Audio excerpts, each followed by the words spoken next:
શ્રી ગોકુલનાથ કી જય હો. જેમણે આ શિક્ષાપત્ર પ્રગટ કર્યું છે શ્રી હરિરાયજી મહાપ્રભુજી કી જય હો. જેમને માટે આ પત્ર પ્રગટ કર્યું છે તે આપના લઘુ ભ્રાતા શ્રી ગોપેશ્વરજી પ્રભુજી કી જય હો. અને શ્રી ગોપેશ્વરજી પ્રભુએ આ પત્રોને વાંચ્યા પછી જાણ્યું કે આ વલ્લભકુલ પરિવારને સમાધાન અર્થે હરિરાયજીનો ભાવ છે. તેથી જ આપના ઉપર પત્રો લખાયા છતાંય આપે તે શ્લોકનો અર્થ અને વિવેચન વલ્લભકુલ બાળકો માટે પ્રગટ કર્યા. એવા સમસ્ત વલ્લભકુલ પરિવાર કી જય હો. શિક્ષાપત્ર 28મું છે, જેમાં હવે શ્લોક 7મો. આ જે શ્લોક છે એમાં પણ આચાર્ય બાળકોને વિજ્ઞપ્તિનો ભાવ અને દીનતા પ્રગટ થાય તે હેતુ છે. હરિરાયજી સ્વયં કહે છે, અમે તો સર્વથા દૃષ્ટ છીએ તેમજ સ્વધર્મથી વિમુખ પણ છીએ. એટલે કે આચાર્ય બાળકોએ કેવી રીતે શ્રી ઠાકોરજીને વિનંતી કરવી અને દીનતા પ્રગટ કરવી તે ભાવ આપ જ આપના બાળકોને સમજાવી રહ્યા છીએ કે અમે સર્વથા દૃષ્ટ છીએ. એટલે કે પોતાની જાતને હીન ગણવી ઠાકોરજીને સન્મુખ એ દીનતા છે. અને તેમજ સ્વધર્મથી વિમુખ પણ છીએ. એટલે કે અમારો જે ધર્મ છે આચાર્ય બાળકોનો, એ ધર્મ અત્યારે કાળ દોષને કારણે પાળી શકાતો નથી. પણ એવું કાળ દોષનું નહીં, પણ સીધી જ દીનતાથી જ કહી દીધું કે અમે વિમુખ જ છીએ. હવે આપને પ્રભુને કહે છે, તમે ગુણથી પૂરિત છો, અમારા ધર્મનું ગ્રહણ માં કરો. એટલે કહે છે કે પણ આપ તો પૂર્ણ પુરુષોત્તમ છો, આપ તો ગુણથી ભરપૂર છો, તો અમે ભલે અમારા ધર્મથી વિમુખ છીએ પણ તમે એ તરફ દ્રષ્ટિ ના કરો. આ કેટલી સુંદર દીનતાની પ્રાર્થના છે આચાર્ય બાળકો માટે થઈને. એટલે જ આપને બહુ મોટા વકીલ પણ કીધા છે. હરિરાયજીને બહુ મોટા વકીલ કીધા છે. વૈષ્ણવો માટે પણ હરિરાયજી વકીલ છે. એવું પણ વારંવાર આચાર્ય અમારા બ્રહ્મસુમન દાતાર ગુરુના મુખેથી અમે શ્રવણ કર્યું છે કે એ જ ખરા સમયે આપણા માટે વકીલાત કરશે કે આ જીવને અંગીકાર કરી લો. હે પ્રભુ, આપ તો કૃપાળુ છો. અત્યારે આ બાળકો માટે કરી રહ્યા છે. વિવેચનમાં હવે શ્રી હરિરાયજી કહે છે, અમે તો બાલ્યાવસ્થાથી જ દૃષ્ટ આચરણ કર્યા કરીએ છીએ. સર્વ પ્રકારે અમે દૃષ્ટ છીએ.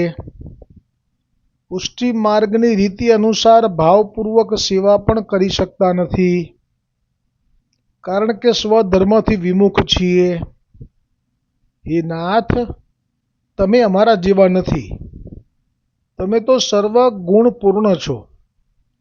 તેથી તમારે અમારા ધર્મની ચાહના કરવી જોઈએ નહીં. અમારા જેવા અવગુણી જનો ઉપર નિશ્ચય આપના પ્રમેય બળથી કૃપા કરશો જ. હવે શ્રી ગુસાઈજીની વિજ્ઞપ્તિ અહીંયા રાખવામાં આવી છે. એટલે એટલા માટે જ રાખવામાં આવી છે કે આચાર્ય બાળકોને કોઈ પણ જાતના દબાવમાં આવી અને પીડાનો અનુભવ ન કરવો પડે કે અમારાથી સેવા નથી થતી. આવું પોતાના મન ઉપર વારંવાર વિચાર્યા કરવું, એવી સ્થિતિ ન થાય અને તે પણ હળવા ફૂલ થઈ અને જીવન વ્યતીત કરી શકે. ભલે સેવા ન કરી શકે પણ છતાંય હળવા ફૂલ થઈને જીવન વ્યતીત કરી શકે. એટલા માટે થઈને તો આ હરિરાયજીએ વિજ્ઞપ્તિ અને દીનતાની પ્રાર્થના અહીંયા પ્રગટ કરી. અને હવે ગુસાઈજીની વિજ્ઞપ્તિ રાખે છે, જેથી તે બાળકોને હરિરાયજીથી પણ વધારે જે શ્રદ્ધા છે એ શ્રી ગુસાઈજી માટે છે. એટલે તો તેમાં કહ્યું કે બલિષ્ઠા અપી મદોષાત સ્વ કૃપાગ્રે અતિ દુર્બલાહા તસ્યા ઈશ્વર ધર્મત્વાત દોષાણામ જીવ ધર્મતઃ.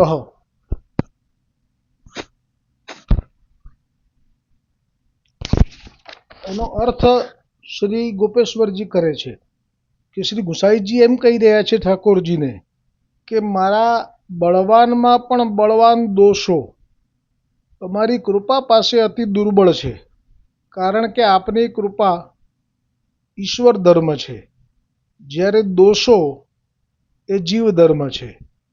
ઈશ્વર ધર્મ કૃપા પાસે, જીવ ધર્મ દોષ નિર્બળ થાય જ છે. એટલે જે પેલી ટૂંક છે ને કે ગંગાનો ધોધ જ્યાં વહી રહ્યો ત્યાં નાલીનું પાણી ભળશે રે. ગંગાનો સંગમ થાતાની સાથે દુર્ગંધી એની ટળશે રે. એટલે આ દોષ જે છે એને આપણે નાલીનું જળ ગણવાનું, અને પ્રભુનો જે કૃપા કરવાનો જે ધર્મ છે એને ગંગાનું જળ ગણવાનું. આ 7મા શ્લોકમાં થયું. હવે 8મો શ્લોક. હે કૃપાળુ પ્રભુ, જો આપનું વરણ આપના શરણથી થાય એવું છે તો આપને પાલન કરવા યોગ્ય આચાર્ય બાળકોના ગુણ દોષનો વિચાર આપે ન કરવો. એટલે આ ખરેખર હરિરાયજી વકાલત પણ કરે છે અને મનાવે છે ઠાકોરજીને, કે જેથી આચાર્ય બાળકો કદાચ એમ થાય કે અમે કંઈક કારણથી વિમુક્ત થયા જ છીએ, ક્યાંક અમે મહાપ્રભુજીના અને ગુસાઈજીના ગુણગાન ચૂકીને અન્ય જે વિષયો છે એના ઉપર જ અમે અત્યારે વધારે તન્મય થયા છીએ. તો એ વખતે પણ એમને કોઈ એવું પોતાના ઉપર દબાવ ના આવે, એટલા માટે આ શ્લોકમાં કહ્યું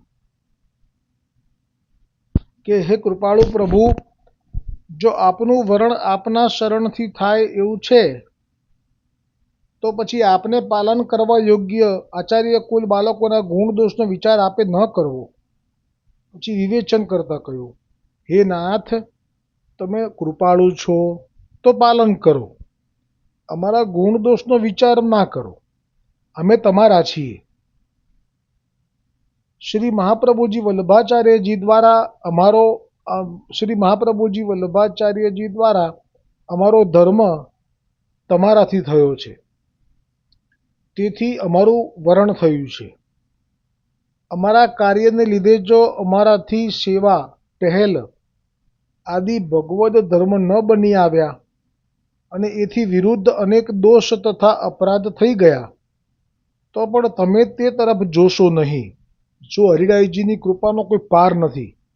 હવે કહે છે, મને આપનું વરણ થયું છે એમ જાણી મારા પર કૃપા કરો.